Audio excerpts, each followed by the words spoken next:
야고보서 4장 11절에서부터 17절입니다.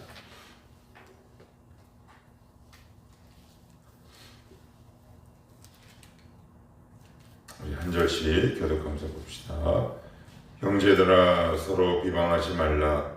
형제를 비방하는 자나 형제를 판단하는 자는 곧 율법을 비방하고 율법을 판단하는 것이라. 내가 만일 율법을 판단하면 율법의 준행자가 아니요 재판관이로다. 율법자와 재판관은 오직 한 분이시니 능히 구원하시더라도 멸하기도 하시느니라. 너는 누구에게 이웃을 판단하느냐? 들으라. 너희 중에 말하기를 오늘이나 내일이나 우리가 어떤 도시에 가서 거기서 1년을 머물며 장사하여 이익을 보리라 하는 자들아. 내일 일을 너희가 알지 못하는도다. 너희 생명이 무엇이냐? 너희는 잠깐 보이다가 없어지는 안개니라. 너희가 도리어 말하기를 주의 뜻이면 우리가 살기도 하고 이것이나 저것을 하리라 할 것이거늘. 이제도 너희가 허탄한 자랑을 하니 그러한 자랑은 다 악한 것이라. 같이 봅시다. 그러므로 사람이 선을 행할 줄 알고도 행하지 아니하면 주니라. 아멘. 야고보서의 주제를 계속해서 제가 반복해서 계속 말씀을 드리고 있어요. 참된 믿음을 소유한 자에게서 일어나는 인격적인 변화가 첫째는 혈화가 그랬습니다. 그리고 관계의 변화. 나와 세상, 나와 하나님, 나를 둘러싼 모든 환경, 그 관계 안에서의 변화. 근데 오늘 또 말 이야기를 합니다. 야고보는 말에 대한 피해를 본 사람이거나 아니면 말에 대한 폐해를 경험한 사람이지 않을까 싶어요. 그렇지 않고서는 이렇게 반복해서 참 말을 하기가 쉽지 않은데, 이제 오늘 11절로부터 17절까지는 또 말에 대한 중요성, 그 가운데에는 이제 비방에 관해서 이야기를 합니다. 11절 보시면 형제들아 서로 비방. 이 비방은 참소하는 거예요. 참소, 고소. 여러분, 참소하는 자라는 닉네임, 별명을 가지고 있는 존재가 누군가요? 사단이죠. 하나님, 제 잘못했어요. 끊임없이 누군가의 약점과 죄를 고소고발하는 겁니다. 이게 이제 사단의 특권이라는 말이에요. 특징이에요. 그런데 우리가 이제 그것을 하고 있는 거예요. 끊임없이 누군가를 고소고발하는 겁니다. 하나님 앞에는 이야기 못하죠. 누구에게요? 사람에게요. 그러니까 끊임없이 그 입에서 누군가를 고소하고 고발하는데 그의 전 삶을 살아냅니다. 교회는 말의 공동체이기도 하고요. 기독교는 말의 종교라는 별명을 가지고 있습니다. 그러니까 이 말이 얼마나 중요한 것인가에 대한 이야기죠. 그래서 성경에는 오죽하면 이렇게 말합니다. 이스라엘아, 들으라. 무엇을 들으라? 말씀을 들으라. 그러니까 기독교는 말로 시작해서 말로 끝나는 종교입니다. 그래서 이 말에 대한 중요성이 거듭거듭 이야기해도 지나치지 않죠. 우리의 혀와 말을 어떤 대상과 어떤 매개로 사용하며 우리의 삶을 마칠 것인가는 굉장히 중요한 문제입니다. 기도의 도구로 사용할 것인가? 아니면 누군가를 돕는 중보의 매개로 이 혀를 삼고 살아갈 것인가? 아니면 누군가를 사단처럼 끊임없이 참소하고 고소하고 고발하며 살아갈 것인가? 우리가 선택하셔야 합니다. 나는 지금 그동안 나의 혀와 말을 어떤 도구로 사용하고 왔는가? 우리 한번 잘 점검할 수 있으면 좋을 것 같아요. 그래서 어떤 표현을 쓰느냐? 여기 보시면 판단이란 말 있죠? 판단. 이 판단이란 원래의 뜻은 뭐냐면 분리되는 거예요. 분리. 제가 한번 예를 들어볼게요. 유치하게. 제 여기 손바닥이 있는데 손바닥이 제 뺨을 보고 너는 손바닥이 아니니 때릴 수 있습니까? 지체라 그래요. 지체라. 그래서 나의 고통이 곧 손바닥이 고통일 수 있어요. 여기서 판단이 된다는 말은 지체의식을 느끼지 못하는 거예요. 분리되는 거란 말이에요. 그래서 이 세상에서 가장 무서운 사람이 누구예요? 객관과 합리를 갖고 있는 사람들이에요. 그에게는 공감 능력이 없어요. 그래서 늘 어떤 문제를 판단할 때 객관적으로 보죠. 굉장히 무서운 말이에요. 지체는 객관적일 수 없죠. 어떻게 객관적입니까? 이게 객관이 가능한가요? 그래서 객관과 합리적이어야 해요. 이 말을 오해하시면 안 돼요. 그렇지만 내가 말을 통해 누군가에게 고소고발할 때 나타나는 특징이 뭐다? 분리되는 것. 객관하고 합리적이고요. 이성적. 내가 너에게 합리적이야. 와, 이거 굉장히 무서운 말이에요. 저도 한참 그 함정에 얼마나 많이 빠졌는지 몰라요. 부부싸움이 그렇고요.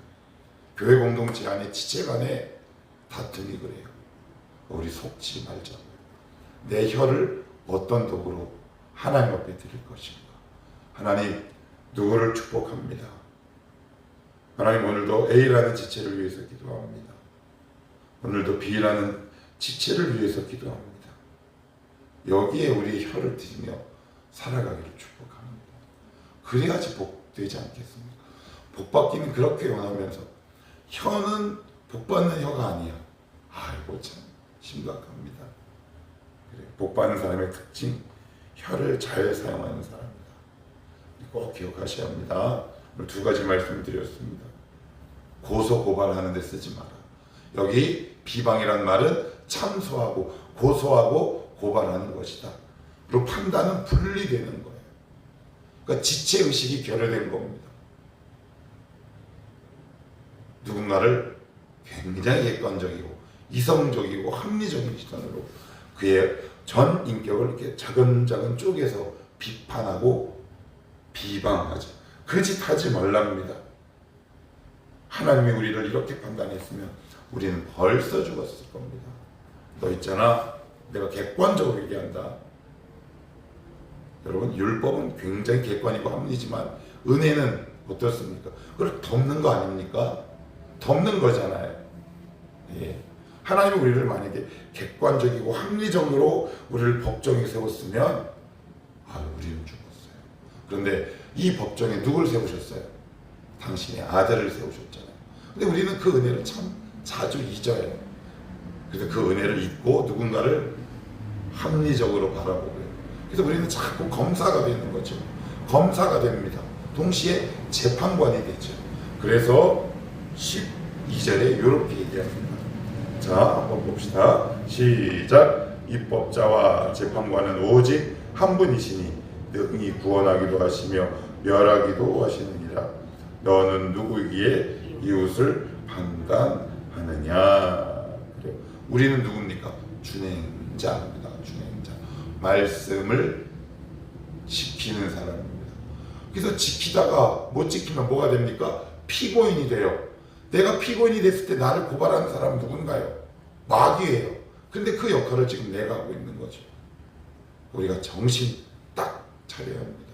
그래서 준행자의 의무는 뭔가요? 말씀 앞에서 끊임없이 자기 자신을 성찰하고 돌아보는 사람이죠.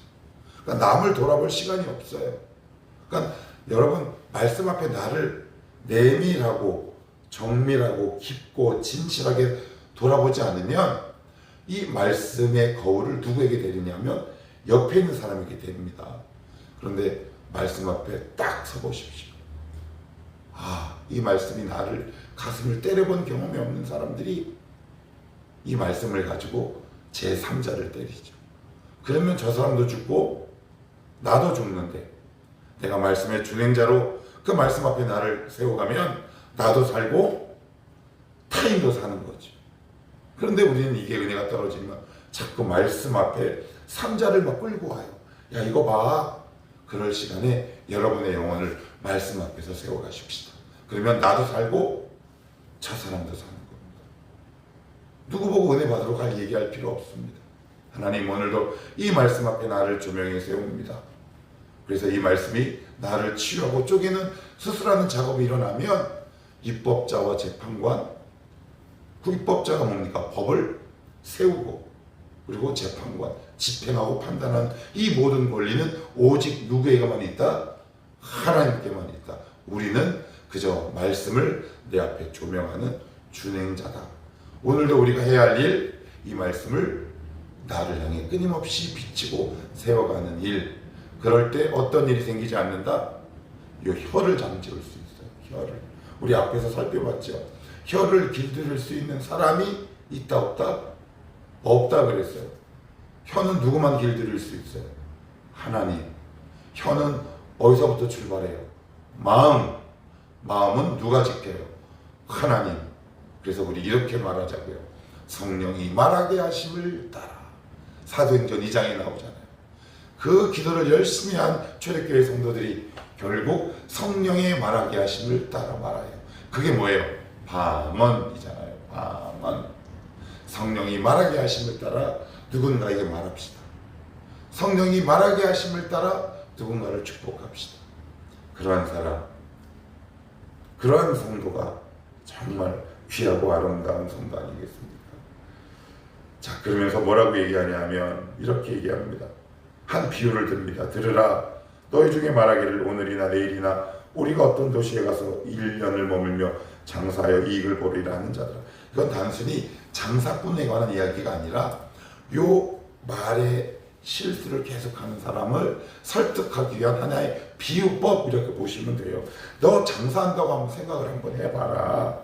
그런데 네가 내일 어떤 일이 당할지 알겠느냐? 14절 내일 일을 너희가 알지 못하는도다. 너희 생명이 무엇이냐?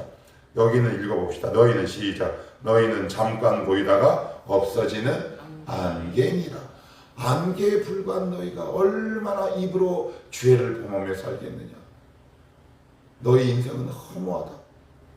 그러니 그 짧은 인생 속에 너의 혀와 너의 말을 누군가를 고소 고발 참사하는 데 사용하지 말고 누군가를 축복하며 말씀 앞에 너를 세우는 지혜로운 삶을 살아라 라는 것이 이 글자 사이에 저는 보이는데 여러분들 보이셔야 돼요. 지금 그 말씀하고 있는 거잖아요.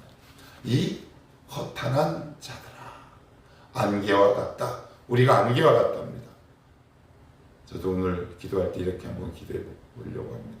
하나님, 안개같이 짧은 생 속에서 제 생이 누군가를 저주하다가 끝나는 인생 되지 않도록 도와주시고 교인과 내 주변의 사람들을 끊임없이 축복하며 제 이 혀로 누군가를 기도로 세워가는 남은 삶이 되게 하옵소서.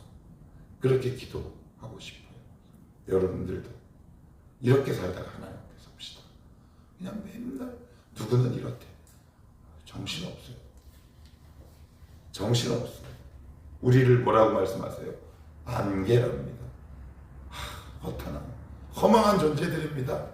우리가 얼마나 이제 여기 우리만 봐도 인경이만 빼고 30년 후에 이 자리에 있을 사람이 거의 없을걸요. 근데 그 남은 삶 죄송합니다. 요 주 땡땡이 갖고 얼마나 많은 사람을 아프게 하며 살아야겠습니까?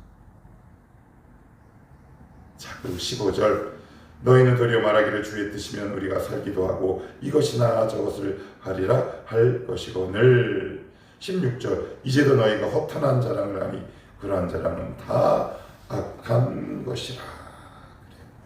그러니까 지금 자랑 뭐 이런 것들이 계속 나옵니다. 그러니까 입술로 계속 누군가를 비방하는 그 본심에는 뭐가 있느냐? 나에 대한 자랑이 있는 겁니다. 어제 제가 말씀을 드렸어요. 왜 다툼이 일어난다고요?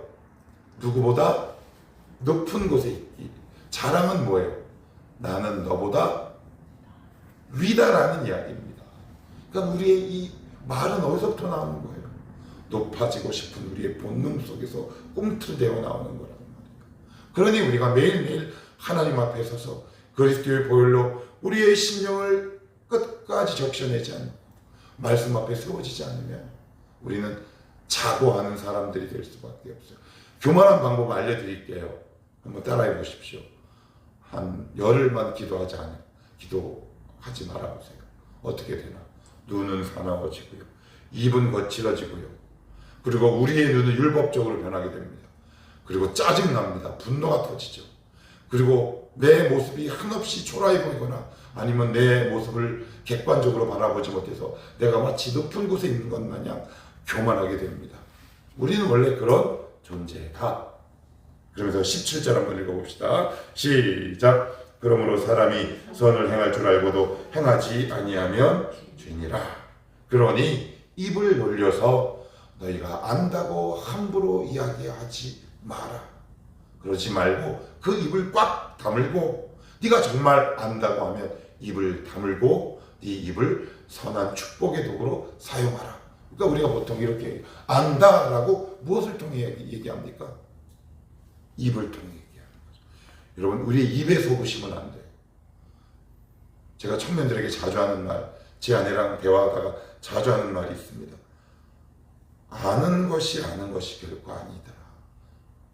나는 입으로 안다고 생각했는데 돌아보니 내 입으로 나를 속인 자기 기만 행위였더라. 그래서 얘기하면 다 안 돼. 저도 안다 그랬어요.